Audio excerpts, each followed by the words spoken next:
তার পায়ের যোগ্য উনি হতে পারবেন না। উনি যত পাপ করেছেন না, যোগী তার সারা জীবনে যে ত্যাগ তপস্যা, তার এক কোনাও যোগ্যতা নেই। বৃহস্পতিবার সকালে নিউটাউন ইকো পার্কে প্রাতঃভ্রমণে আসেন প্রাক্তন সাংসদ তথা রাজ্য বিজেপির প্রাক্তন সভাপতি দিলীপ ঘোষ। মুখ্যমন্ত্রীর অনুদান ফেরালো মুর্শিদাবাদের নিহতদের একটি পরিবার। পুরো হিন্দু সমাজ অসুরক্ষিত, তাদের রাজ্য ছেড়ে যাওয়ার উপক্রম হয়েছে। সেখানে 10 লাখ টাকার কোনো মূল্য নেই। এরকম ঘটনা ঘটতেই থাকবে, আর সরকার 10 লাখ দিয়ে নিজের দায়িত্ব শেষ করে দেবে। আরজি করে ওই ডাক্তার কন্যা, যাকে ডাক্তার তৈরি করতেই খরচ হয়ে যায় 50 লাখ টাকার বেশি, তার মূল্যবান জীবনের ক্ষেত্রেও 10 লাখ টাকা দেওয়া হয়েছে। টাকার বিনিময়ে পাপ ঢাকা যায় না। একটাও প্রাণ কেন যাবে? কেন মানুষ নিজের ভিটেমাটি ছেড়ে অন্যত্র চলে যেতে বাধ্য হবে?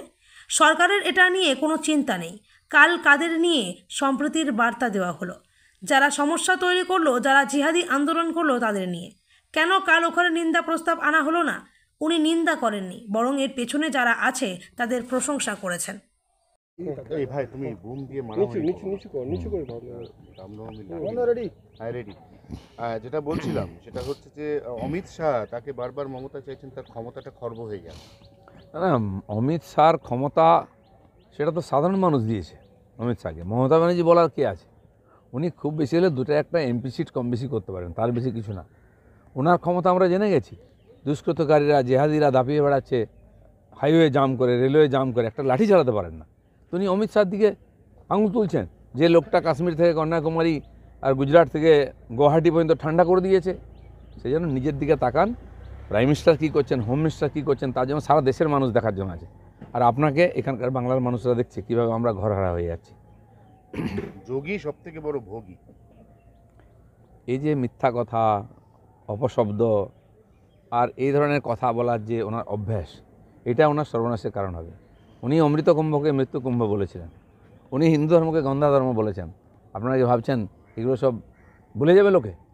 যোগী একজন মহাত্মা, একজন তপস্বী, সর্বত্যাগী সন্ন্যাসী, এবং তিনি রাজর্ষি। তার পায়ের যোগ্য উনি হতে পারবেন না। উনি যত পাপ করেছেন না, যোগী তার সারা জীবনে যে ত্যাগ তপস্যা, তার এক কোনাও যোগ্যতা নেই। এর ডবলেরও বেশি জনসংখ্যা উত্তরপ্রদেশ, সেখানে কি চলতো, এরকম বাংলার মতো পরিস্থিতি ছিল, সব ঠান্ডা করে দিয়েছেন। আপনার সে ক্ষমতা, যোগ্যতা নেই, ইচ্ছাও নেই।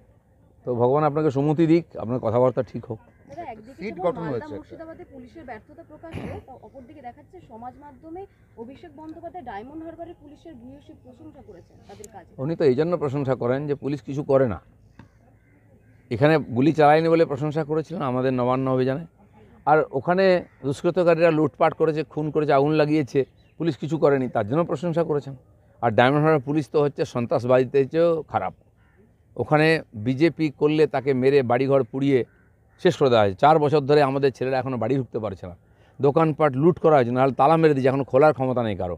সেন উনি যদি মনে করেন ওটাই পশ্চিমবাংলার নমুনা হবে, এটা আমরা মেনে নেব না সারা পশ্চিমবাংলায়। আর ডায়মন্ড হারবারটাকে সারা পশ্চিমবাংলায় ছড়িয়ে দিতে চাইছেন। আচ্ছা, এখানে একটা সিট গঠন হয়েছে, আপনি তো সিট নিয়ে আগেও বলেছেন। রাজ্য কথায় কথায় সিট গঠন করে 9 অফিসার, তাদেরকে নিয়ে সিট তৈরি হয়েছে। এই মুর্শিদাবাদ মালদা কি হয়েছে? মমতা ব্যানার্জির এই ফান্ডাটা অনেকদিন চলছে, এর কোনো রেজাল্ট আসে না।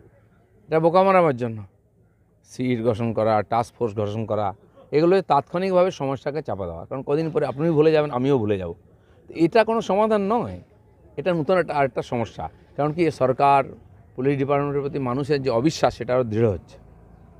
সারা দেশে একদিকে যেমন সুপ্রিম কোর্টে একের পর এক পিটিশন ফাইল হচ্ছে, তেমনই অশান্তিও বাড়ছে। সুপ্রিম কোর্ট অবজারভেশন করেছে যে যদি এখানে মামলাটা চলে, তাহলে তার মধ্যে কেন রাস্তায় নেমে আন্দোলনের যৌক্তিকতা নিয়ে সুপ্রিম কোর্ট। দেখুন, সরকার যখন সিদ্ধান্ত নেয় না, তখন বাধ্য হয়ে লোকে আদালতে যায়।